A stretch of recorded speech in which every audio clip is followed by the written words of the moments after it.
அதனால் ஹெல்த்தை மட்டும் தயவு செஞ்சு விடாமல் இருந்தீங்கன்னா போதுங்கிறது மட்டும் தான் அவர்கிட்ட நான் சொன்னது. எவ்வளோ ஸ்ட்ரெஸ் இருந்தாலும் அதை வந்து மனசுக்கு எடுத்துகிட்டு போகாமல் இருக்கணும்னு தான் அவர்கிட்ட நான் எப்போவுமே நான் கேட்டுப்பேன். சினிமா பற்றி சொல்லும்போது சின்ன வயசில் அப்பா சொன்ன ஞாபகம் இருக்குது. இது மாதிரி ஒவ்வொரு அரசியலையுமே வந்து அது யாருக்கு போய் சேரணும்னு எழுதியிருக்குன்னு சொல்லுவாங்க. அது மாதிரி சினிமாவில் இருக்கிற ஒவ்வொரு ஃப்ரேம்லையுமே யார் இருக்கணும்னு எழுதியிருக்குன்னு சொல்லுவாங்க. ஏன்னா அவங்க படம் நடித்து முடிச்சிட்டா கூட கடைசியில் தியேட்டரில் வருவோமான்னு தெரியாது, அது கடைசியில் காணாமல் போயிடும்னு சொல்லுவாங்க. ஸோ அப்படி ஏற்கனவே நிறையா விஷயங்கள் நிர்ணயிக்கப்பட்டிருக்கு. ஸோ ஒரு நல்ல கதை, அதுக்கு தேவையான ஒரு டைரக்டரையும் தயாரிப்பாளரையும் நடிகர்களையும் தொழில்நுட்ப கலைஞர்களையும் அதுவே முடிவு பண்ணிக்கும்னு சொல்லுவாங்க.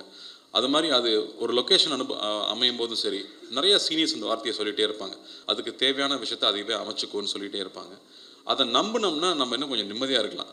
இல்லைனா இந்த மாதிரி தாமதங்கள் வரும்போது ரொம்ப பதட்டம் அடையும். ஏன் வருதுன்னு நம்ம நினச்சிட்டே இருப்போம். பட் அதை நம்பும்போது நிச்சயமாக அது ஒரு பிளான் பண்ணி அது இப்போ தான் வரணும்னு நினச்சி வருது அப்படிங்கிறது புரிஞ்சுக்கிட்டோம்னா நாம் வந்து கவலை இல்லாமல் நம்ம கையில் இல்லாத ஒரு விஷயத்துக்காக நம்ம வருத்தப்படாமல் நிம்மதியாக இருக்க முடியும்.